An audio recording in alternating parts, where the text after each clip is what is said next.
Why does Steve always say, like I was saying, like I said, and that's why I said, when he doesn't say anything remotely relevant? He uses it for everything. Well, Steve says lots of relevant things, but that's just a speech move that he uses. I'll break down a commentary trick that I use a lot. I started using it for commentators, co-commentators that were newer or less confident in what they say. So a subject came up, and I would say, one of the things you have to watch out for this matchup is X, Y, and Z, right? That's what I would say in the matchup. I would say X, Y, and Z is one of the things you got to watch for in this matchup. I would say it. But then the match would be happening, and one of those things would come up, and I would say, earlier, remember, we brought that up, and I would include the co-commentator into my analysis. I'd give them partial credit. You know what I mean? I'd be like, yeah, we brought up earlier. You drag them in with you so that they can get partial credit, right? It makes them feel better. It makes the viewers feel like we're a team. And it gives us some room to move with, right?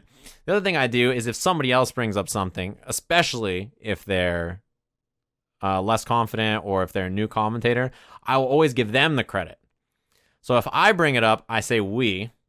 If they bring it up, I say them. So if they say, one of the things you got to watch out for in this matchup is this, I'll say, yeah, you brought that up earlier. We just saw it right now. And they are like, yeah, I did bring that up earlier. So that's like the strat. You give them the confidence. They feel good about it.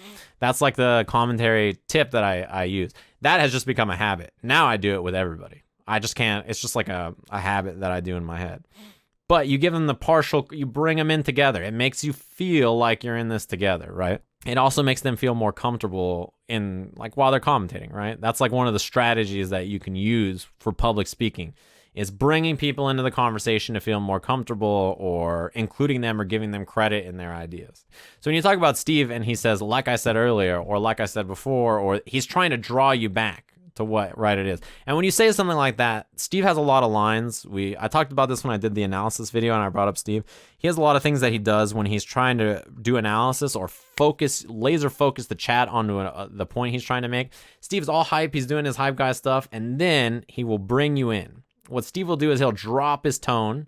He'll get quieter, but he'll like do a little whisper, and he'll bring up what he's going to say. He's going to be like, oh, he gets the blah, blah, blah. He gets that combo. It's crazy. The big moment, like banana, the blue stuff, everything's crazy, right? And then Steve brings it in, and you notice he has this big energy. And then when he needs to do the analysis, he'll bring it down to a whisper. He'll tighten up, and he'll be like, like I was saying earlier, the thing about this match is, and he gets real like focused. And when he gets all whispery and quiet, you know that because he's changed his tone so much, you're like, oh shit, what is he saying?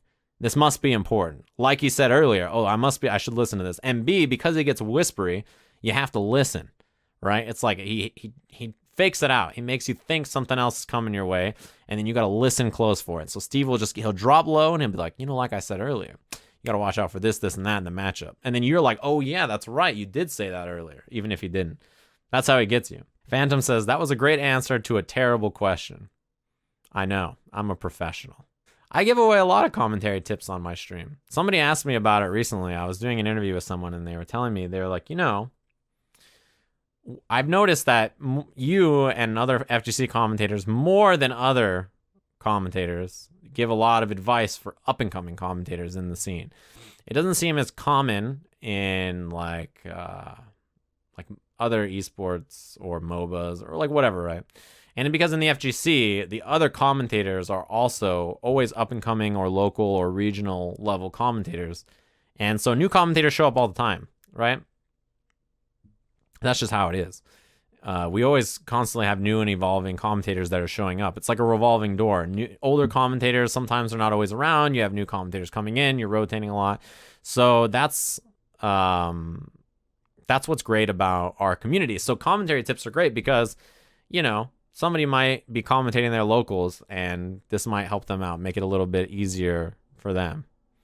That's why we like to give advice or tips or whatever, right, to people who are trying to do more commentary.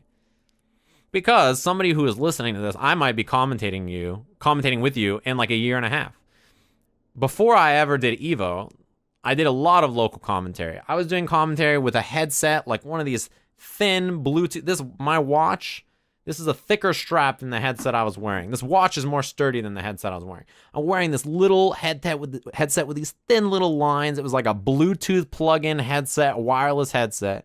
And I was doing commentary on a laptop stream at Super Arcade to 50 viewers. It was like Wonder Chef's side stream that the community had helped him get. I think that's how he got it. He has like a laptop the community helped him get. And it was solo commentary. I'm doing commentary to like 50 to 60 viewers, which is amazing back in 2014. I'm doing 50 to 60 people for our side stream at a local, and I'm commentating solo into this handheld mic, right? That's like the kind of commentary I was doing in 2014 and 2015. Before I had ever done Evo, right? Like 2015, I was supposed to be an Evo commentator, but I was supposed to commentate Killer Instinct semis, which I was playing in. And the other block I had was like a backup block for Mortal Kombat at 8 a.m. or something, right? That's what I was doing back in 2015, 2014. I was like, going from local commentator to regional commentator to doing more. In 2016, I did Evo finals for Street Fighter, right? That's like the difference in how it happens. So it can be very fast that you transition from a local commentator to a regional commentator to a national level commentator if you put in enough work.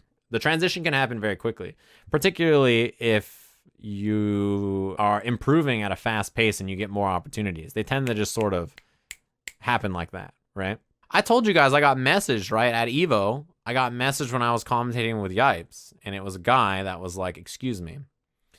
Me and my son are trying to watch Evo, but you keep taking God, your co-commentator keeps taking the Lord's name in vain.